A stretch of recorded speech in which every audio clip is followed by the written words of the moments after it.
sunnah bangun tidur. Bagaimana bangun tidurnya Nabi sallallahu alaihi wasallam? Bismillah. Annahu bata lailatan 'inda Maimunah zaujin Nabi sallallahu alaihi wasallam. Satu kali Ibnu Abbas radhiyallahu taala anhuma pernah menginap di rumahnya istri Nabi sallallahu alaihi wasallam, yaitu Sayyidah Maimunah. Itu yang saya kisahkan. Ya, ini di Al-Bukhari, antum nanti bisa cek. Wahiyya khalatuhu, itu adalah bibinya dari garis ibunya. Fattaja'at fi ardil wasadati wattaja'a Rasulullah, fattaja'tu fi ardil wasadati wattaja'a Rasulullah sallallahu alaihi wasallam wa ahlu fi tuliha. Fanama Rasulullah sallallahu alaihi wasallam hatta idza intasafa al-lailu aw qablahu biqalil aw ba'dahu biqalil. Maka ketika menginap di rumahnya itu, Nabi sallallahu alaihi wasallam sudah masuk ke ruangannya bersama istri dan keluarga beliau, maksudnya istrinya, kemudian istirahat. Maka saya pun beristirahat, ya, kemudian di tempat atau di kediaman Sayyidah Maimunah radhiyallahu taala anha.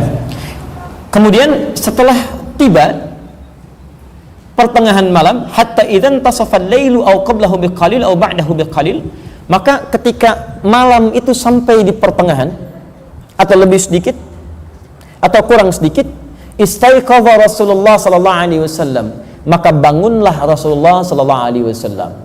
Perhatikan baik-baik. Saya mau tanya, dari hadis ini Nabi bangunnya, lihat baik-baik, subuh atau pagi? Yang subuh angkat tangan. Yang pagi?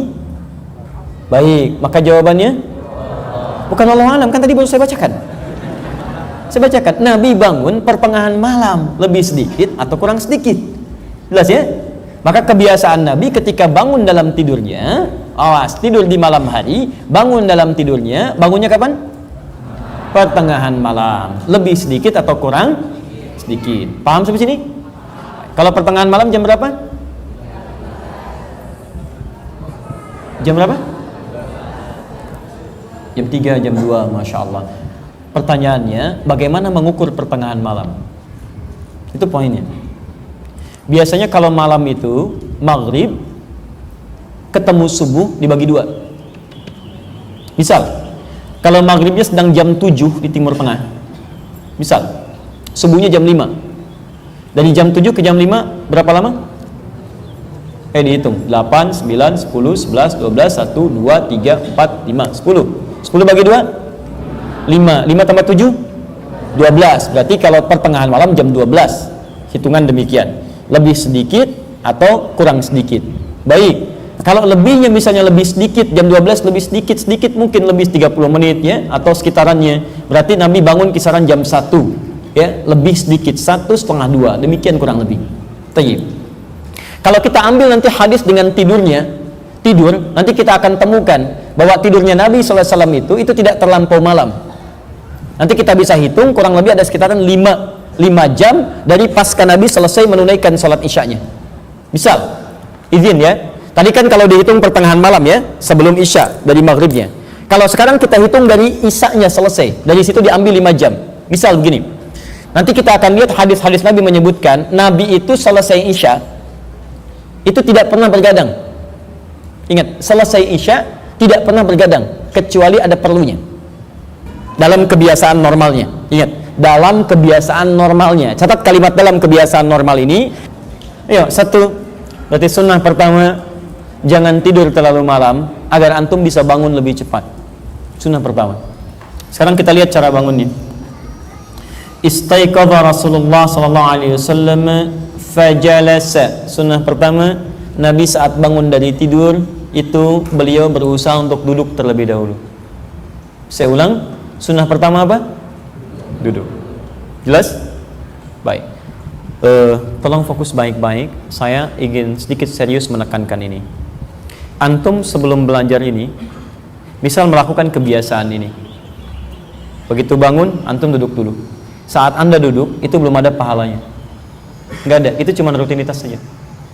Tapi ketika Anda belajar materi ini, kemudian Anda praktekkan bangun nanti, dan Anda duduk untuk mengamalkan ini, maka duduk yang Anda dicatat sebagai pahala. Itu bedanya. Dan orang yang mengikuti seperti ini, itu dijamin oleh Al-Quran, pertama berpeluang mendapatkan cinta Allah Subhanahu wa Ta'ala. Dalilnya ada di Quran surah ketiga, Ali Imran ayat 31, paling kiri sebelah atas. Awas ya, hati-hati. Ini kelihatan seperti sederhana, tapi mungkin ini yang memperberat mizan kita di hadapan Allah Subhanahu wa taala. Lihat kalimatnya. Qul in kuntum tuhibbunallaha fattabi'uni. Katakan Muhammad, jika umatmu kalian serius mencintai Allah, maka tunjukkan kecintaan itu dengan mengikuti Nabi sallallahu alaihi wasallam. Apa yang diikuti? Semua aktivitasnya. Jadi kalau antum belajar ini kemudian antum praktekkan untuk mengikuti tuntunan kehidupan Nabi, maka lihat jawaban Qur'annya, yuhibbukumullah, maka Allah akan turunkan cintanya pada orang-orang itu. Jadi maksud saya, kelihatan sederhana, tapi tolong diingat-ingat bahwa mulai malam ini ketika bangun dari tidur, apa yang dilakukan? Baik, duduknya kenapa? Bukan, duduknya untuk mengikuti sunnah Nabi SAW. Jelas ya? Jadi mulai hari ini persepsi kita berubah. Jadi kalau antum mengerjakan sesuatu bukan karena pekerjaan itu dikerjakan, tapi Nabi menuntun saya mengerjakan itu. Silahkan, kalau anda hadirkan kalimat-kalimat itu jadi hidayah bagi orang lain. Pak, kok hari ini begitu? Saya ingin mengamalkan petunjuk Nabi saya. Masya Allah. Baik, teman-teman, anda bangun dari tidur, sunnah pertama apa? Duduk. Tuliskan, duduk.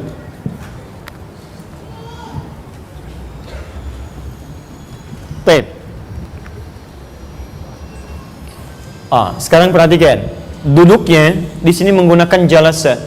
Ada dua jenis kata duduk. Satu, jalasa. Dua, qa'ada. Jalasa, qa'ada. Jalasa sifatnya disebut dengan julus. Qa'ada sifatnya disebut dengan qu'ud. Qu'ud. Kalau diungkapkan dengan kata qa'ada, qu'udan, itu artinya posisinya lebih rendah. Perpindahan posisi dari yang tinggi ke rendah. Misal, saya berdiri begini, kemudian saya akan duduk. Berdiri posisi tinggi atau rendah? Tinggi. Kalau saya duduk begini jadi rendah atau tinggi? Rendah. Maka perpindahan dari tinggi ke rendah disebut dengan qa'ada. Fajalasa. Dari posisi rendah itu, beliau kemudian bangun untuk duduk. Umumnya ketika duduk pasti lebih tinggi dibandingkan dengan posisi tidurnya. Satu, menggunakan fa, kemudian jalasa. Sunnah pertama, begitu antum mulai kemudian akan bangun, pertama duduk terlebih dahulu. Dari segi kesehatan banyak yang menjelaskan ini posisi yang terbaik untuk bisa mengondisikan kantuk sebelum bertahap kepada kegiatan yang lain. Bayangkan kalau bangun tidur langsung berdiri, apalagi berlari, itu masalah. Kebakaran tuh begitu naik, langsung nabrak tembok gitu kan, dan sebagainya. Itu persoalan. Paham ya? Baik. Dua, antum kalau bangun seketika langsung sadar atau masih ngantuk? Jujur, baik, masih ngantuk. Kantuk itu sebabnya ada di mana? Sebabnya ada di mana? Mata, baik. Sebabnya ada di mata. Ada bekas-bekas yang menghambat kita mata terbuka? Maka sunnah yang kedua, fajalasa satu yamsahun nauma an wajhihi biyadi.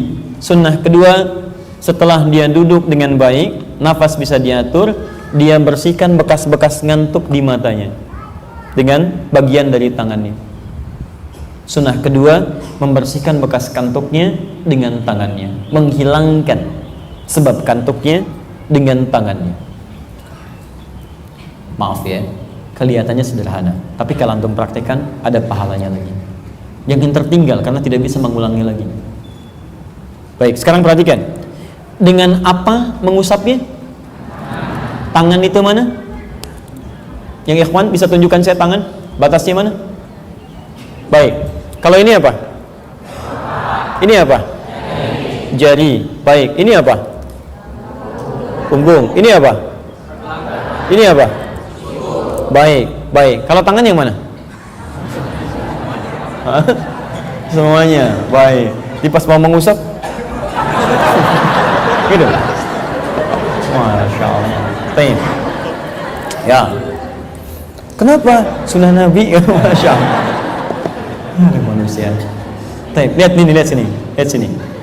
Saya mau tunjukkan bahasa Quran dan hadis. Satu. Biasanya kalau ada ibadah-ibadah yang sifatnya mahdha, spesifik dan jelas tuntunannya, maka Al-Quran dan hadis akan menunjuk bagian tangan langsung. Contoh, kalau disebut tangan, ya, itu dari ujung jari ini, yang manis, mana, sampai ke sini. sampai menempel ke bahu. Ini disebut yad namanya, yadun, tangan. Ini disebut asabi', jari-jari ini. Thumb, index finger, telunjuk, ya jari manis sampai ke ujung. Ini jari, jemari. Ini disebut kaf namanya, telapak. Ini disebut rusghun namanya, pergelangan. Ini disebut sa'id namanya, siku. Maaf, sa'id, batas antara pergelangan ke siku. Ini mirfaq, jamannya marafiq, siku. Kenapa saya terangkan? Dalam Quran dan hadis, ketika antum beribadah, ibadahnya mahdah, itu langsung disebutkan spesifik batasnya. Batasnya langsung. Contoh, wudu, antum ingin basuh tangan, Quran tidak menyebutkan yadnya, tapi menyebutkan batasnya. Quran surah kelima ayat ke-6, paling kiri sebelah atas. Ya ayyuhalladzina amanu idza qumtum ilas shalah. Hei orang-orang beriman, jika Anda ingin menyempurnakan salat, maka mulai dengan wudu. Caranya faghsilu wujuhakum, basuh wajah. Wa aydiyakum ilal marafiq, dan tanganmu, ketika disebut tangan disebutkan batasnya sampai siku. Jadi kalau Anda ingin basuh dalam wudu, maka kata Qur'annya tangan sampai siku. Ila di situ ghayah, menunjuk kepada awal dan akhir. Makanya saya cenderung memilih menguatkan yang dibasuh dari sini ke sini, bukan dari sini ke sini. Jadi kalau antum buka keran, teman-teman yang ikhwan khususnya, bukan kerannya dibuka begini, antum begini wudunya. Bukan. Kalau saya cenderung untuk mengambil sisi kedalamannya, ambil airnya begini, baru tumpahkan ke sini, baru dibalikan sampai siku. Yang melebihkan itu untuk memastikan benar ininya, kemudian bertambah cahaya kebaikannya. Tapi batasnya tetap siku. Ya, jadi kalaupun mau melebihkan tidak sampai ke sini. Ya, hanya melebihkan sedikit untuk memastikan seluruh sampai sikunya terbasuh. Jelas ya? Contoh, antum ingin bersedekap misalnya dalam salat. An-Nasa'i nomor hadis 886. Fa wada'a yadahu al-yumna 'alal yusra. Maka meletakkan tangan yang kanannya di kirinya. Ketika meletakkan ini, kemudian ini yang paling menarik, batasnya disebutkan. Satu kata Nabi, telapak yang kanan itu menutup punggung yang kiri. Telapak. Kalau yad, ini semua kena. Kalau telapak cuma sampai sini. Maka cara pertama, takbir, telapak yang kanan menutup punggung yang kiri di sini. Ya, seperti ini. Satu. Yang kedua, boleh kata Nabi, pergelangan rusghun ketemu pergelangan, ini bertemu ini di sini. Ya, batas disebutkan langsung. Lihat sini. Tapi maaf ya, tapi langsung, tidak diukur dulu. Allah. Pas. Ya. Tiga. Sa'id itu ini, boleh sampai sini. Sampai sini. Tapi antum dilarang sampai sini, mirfaq. Dilarang. Bisa begini. Itu nggak boleh. Awas, jangan Anda bersedekap seperti orang sombong, kata Nabi. Seperti ini.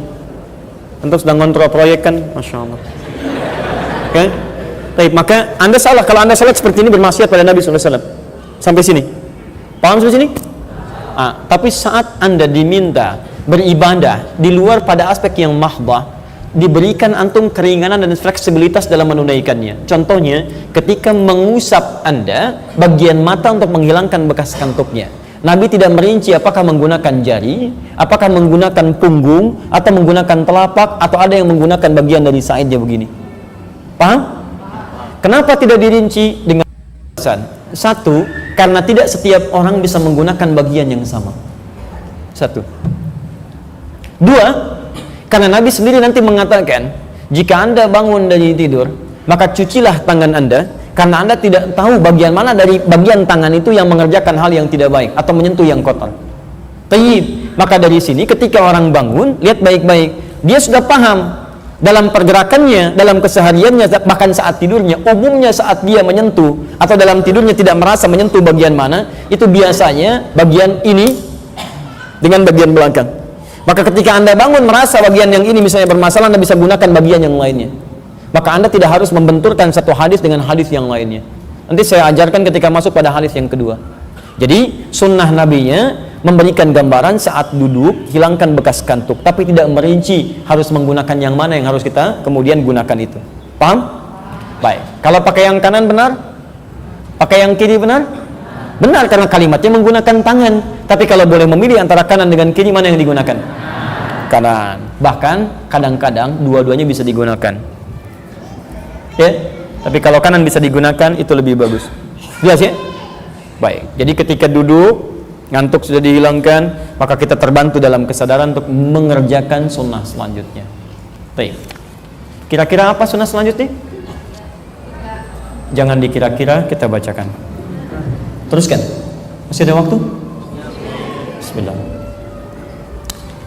Teruskan dulu sebentar. Sudah berdoa belum? Belum. Kita baru duduk, kemudian mengusap bekas ngantuknya. Ingat, itu amalannya apa? Ada pahalanya? Maka tolong, kalau kemarin pernah terjatuh, maka malam ini ambil lagi. Ya, karena itu bagian yang sangat penting untuk kehidupan kita. Teruskan. Thumma qara'al ashral khawatim bin surati Ali Imran. Thumma qara'a ashral khawatim bin surati Ali Imran. Kemudian membacakan 10 ayat dari akhir surah Ali Imran. 10 ayat. Saya ulang. Baca 10 ayat dari akhir surah Ali Imran. Lihat sini, perhatikan. Kalau ada bahasa ashrun, itu artinya tidak mutlak 10-nya. Bisa bilangan yang mendekati 10. Misal, tapi tidak kurang dari 10. Bilangan yang mendekati 10, tapi tidak kurang dari 10. Berapa contohnya? 11. 11 dekat dengan 10. Lihat baik-baik ya. Fokus baik-baik. Lihat sini.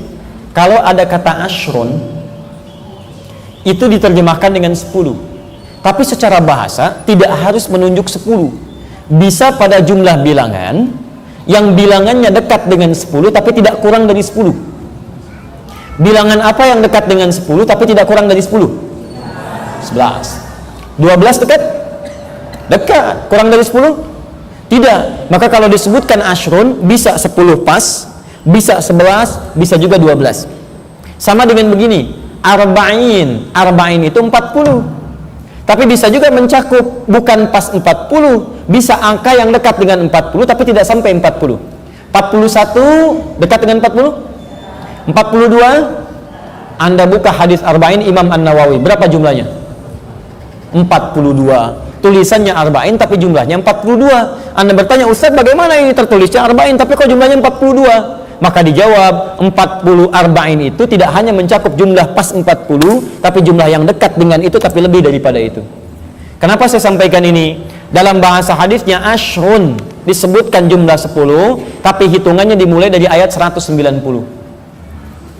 Inna fi khalqis samawati wal ardi wa ikhtilafil laili wan nahari la ayatin liulil. Sekarang lihat, kalau hitungan dimulai dari 190, Ali Imran 200 ayat. Maka ketika Anda hitung 190, 191, 192, 193, 194, 195, 196, 197, 198, 199, 200. Berapa ayat? 11 ayat. Paham ya? Jadi kalau nanti ada yang mempersoalkan, ini hadisnya nggak benar nih, kenapa 10 tapi jumlahnya 11? Maka Anda bisa memberikan argumentasi. Paham? Baik. Saya ulang. Sunnah pertama apa? 2? 3? Baik. Dimulai dari apa? Dimulai dari ayat berapa? 190. Baik. Ini amalannya apa? Sunnah. Ada pahalanya tidak? Lihat baik-baik. Sunnah yang ketiga ini pahalanya lebih banyak daripada sunnah pertama dan kedua. Baik. Fokus. Tugas awan kalau bukan menaungi maka menurunkan hujan. Jelas ya? Tugas kita ketika hujan baca doa. Bukan dipikirin kenapa hujan. Oke? Hujannya hujan. Apa doanya? Allahumma shayyiban nafi'an. Baik, kita teruskan.